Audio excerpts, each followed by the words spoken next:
Bonsoir à toutes et à tous. Je suis ravi de vous présenter cette vidéo qui, je l'espère, éveillera votre curiosité et peut-être même remettra en question certaines de vos convictions. Je m'appelle Daniel Mage, chargé des relations avec l'extérieur d'Alpha International. Le sujet que nous allons aborder ce soir est à la fois fascinant et mystérieux, les ovnis, ou objets volants non identifiés. Mais nous n'allons pas nous attarder sur n'importe quel témoignage. Nous allons nous concentrer sur ceux qui proviennent d'individus qui ont eu l'opportunité unique de quitter notre planète, les astronautes et les cosmonautes. Maintenant, vous pourriez vous demander, pourquoi ce thème est-il si important? Eh bien, les ovnis ont toujours captivé l'imaginaire collectif. Depuis des décennies, des milliers de personnes à travers le monde ont rapporté avoir vu des objets étranges dans le ciel. Mais lorsque ces témoignages proviennent de professionnels formés à observer, à comprendre et à interagir avec l'environnement spatial, ils prennent une toute autre dimension. Alors, pourquoi les témoignages des astronautes et cosmonautes sont-ils si intrigants? Tout d'abord, ces hommes et ces femmes sont des experts. Ils sont formés pour être méthodiques, précis et rationnels. Ils connaissent l'espace, ses dangers, ses merveilles et ses mystères. Lorsqu'ils rapportent avoir vu quelque chose d'inhabituel, cela mérite notre attention. De plus, ils n'ont généralement rien à gagner à partager de tels témoignages, et parfois même beaucoup à perdre en termes de crédibilité professionnelle. Aujourd'hui, nous allons plonger dans ces récits, essayer de comprendre ce qu'ils ont vu, et peut-être, nous rapprocher un peu plus de la vérité sur ce que sont réellement ces ovnis. Mais tout d'abord, si ce n'est pas déjà fait, pensez à vous abonner à cette chaîne. Comme ça vous ne manquerez pas nos prochaines vidéos et de notre côté, cela nous aide beaucoup. Pour bien comprendre l'importance des témoignages que nous allons aborder, il est essentiel de se replonger dans le contexte historique des vols spatiaux et des premières observations d'ovnis. Alors, embarquons ensemble dans cette machine à remonter le temps. L'aventure spatiale, telle que nous la connaissons, a véritablement commencé au milieu du XXe siècle. Bien sûr, l'humanité a toujours été fascinée par le ciel, les étoiles et l'inconnu, mais c'est dans les années 1950 et 1960 que la course à l'espace a véritablement pris son envol. Les deux superpuissances de l'époque, les États-Unis et l'Union soviétique, se sont lancées dans une compétition acharnée pour conquérir l'espace. En 1957, le monde a été témoin du lancement du premier satellite artificiel Spoutnik, par les soviétiques.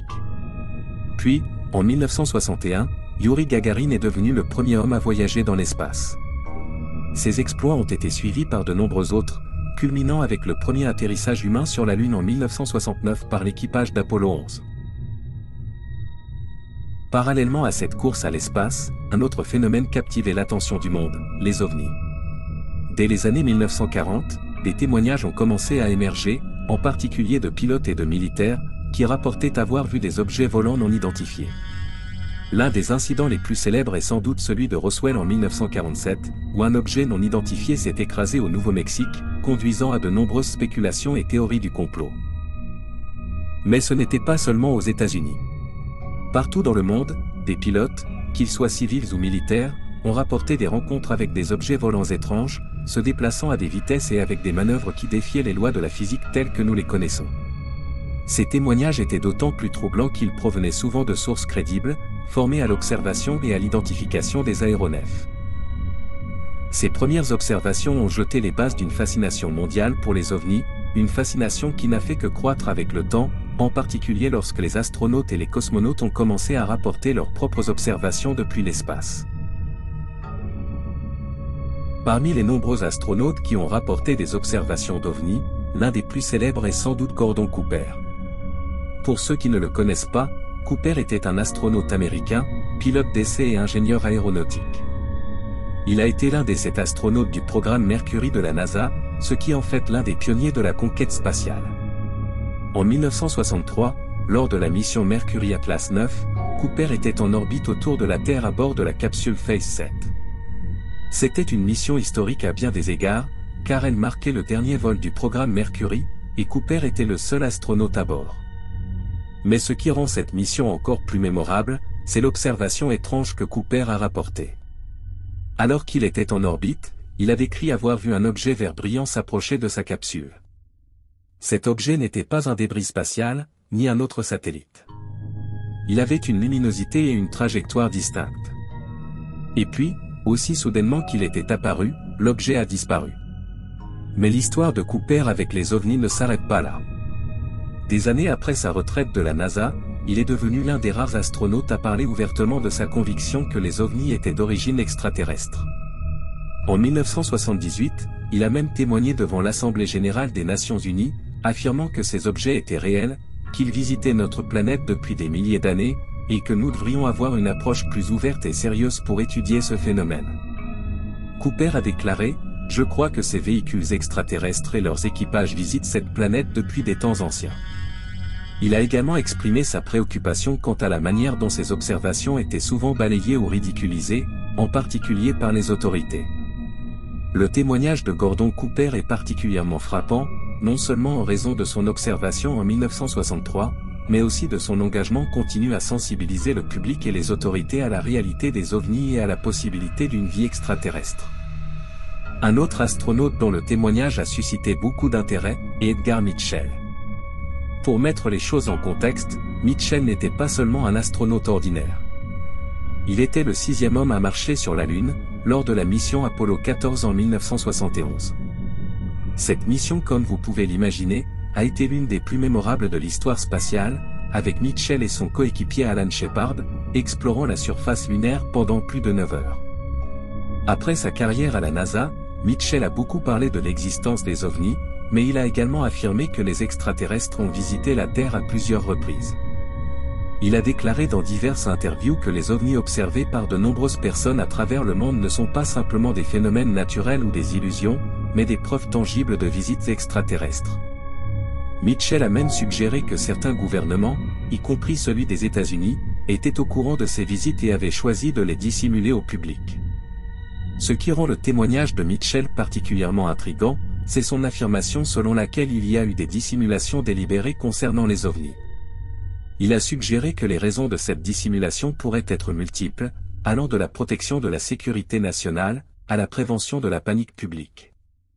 Mitchell a également évoqué des rencontres entre des officiels militaires et des extraterrestres. Edgar Mitchell, avec son expérience unique en tant qu'astronaute, a amené de nombreuses personnes à réfléchir sérieusement à la possibilité d'une vie extraterrestre, et à la manière dont elle pourrait interagir avec notre planète.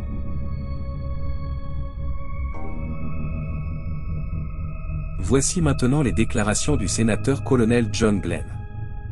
John Glenn est le premier astronaute américain. Voici les propos qu'il a tenus lors d'une émission télévisée de la chaîne NBC en date du 6 mars 2001.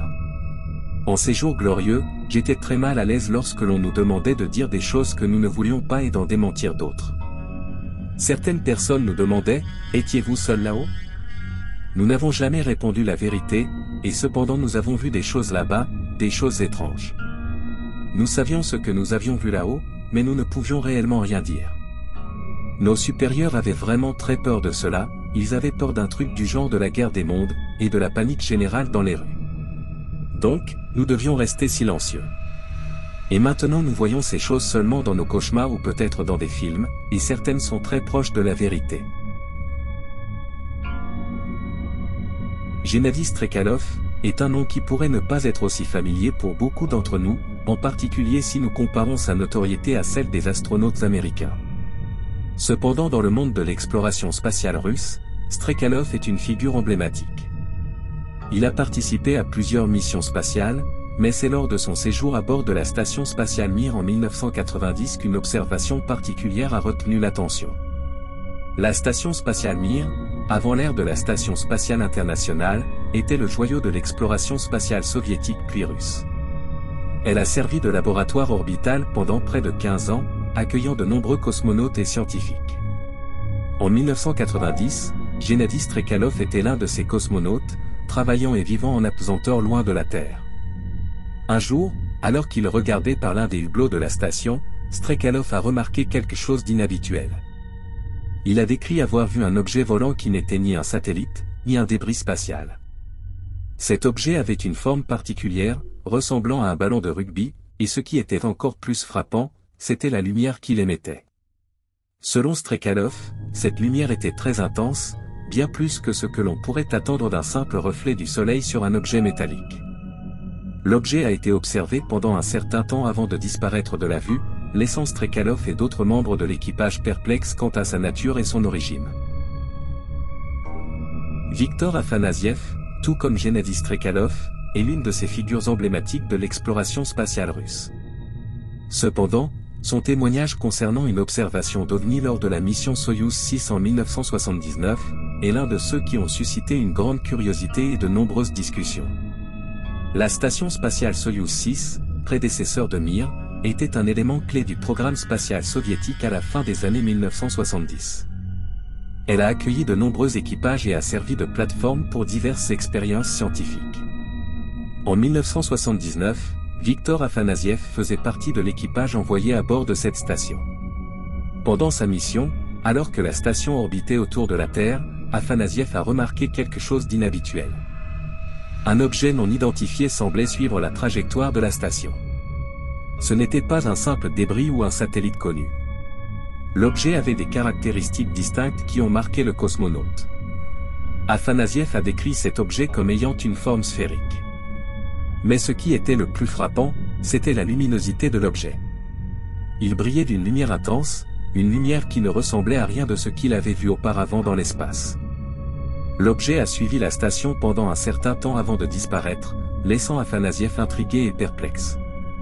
L'observation d'Afanasiev a été rapportée après son retour sur Terre et comme on peut s'y attendre, elle a suscité de nombreuses discussions.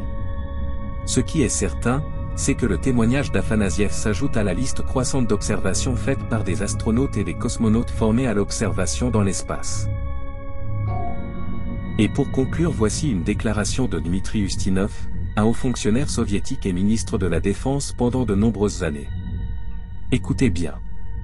Si les cosmonautes et les astronautes étaient libres de parler de ce qu'ils ont vu dans l'espace, le monde serait dans un état de panique. Et pour conclure, voici un incident impliquant l'ancien président russe Dmitri Medvedev. Après une interview en décembre 2012, il pensait que les caméras et les micros étaient éteints. Il a fait des remarques sur le fait que chaque président russe reçoit un dossier top secret qui contient des informations sur la présence extraterrestre sur Terre.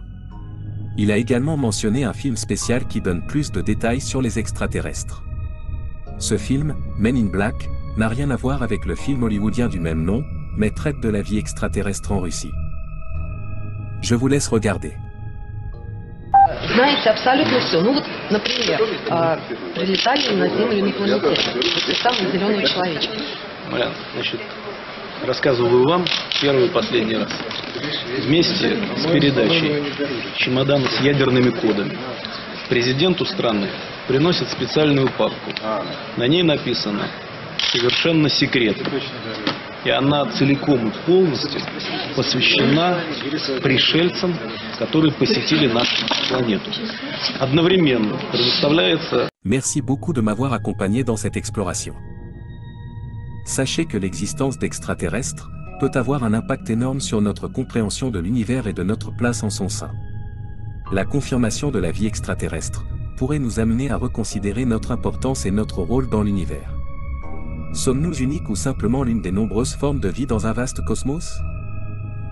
Les grandes religions du monde pourraient être confrontées à des défis théologiques. Comment les saintes écritures et les croyances peuvent-elles être compatibles avec la présence d'autres êtres intelligents dans l'univers? Toutes ces questions sont vraiment essentielles.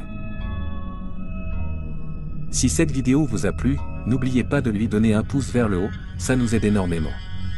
Et si vous pensez que cette vidéo pourrait intéresser quelqu'un de votre entourage, n'hésitez pas à la partager. Si vous souhaitez en savoir plus sur notre organisation, vous pouvez vous inscrire à notre newsletter, et vous recevrez chaque semaine de nouveaux documents sur l'ésotérisme et la parapsychologie. Pour cela, utilisez le lien mis en description. Je vous remercie de m'avoir suivi jusqu'au bout, et je vous dis à bientôt. C'était Daniel Mage, depuis le siège central d'Alpha International.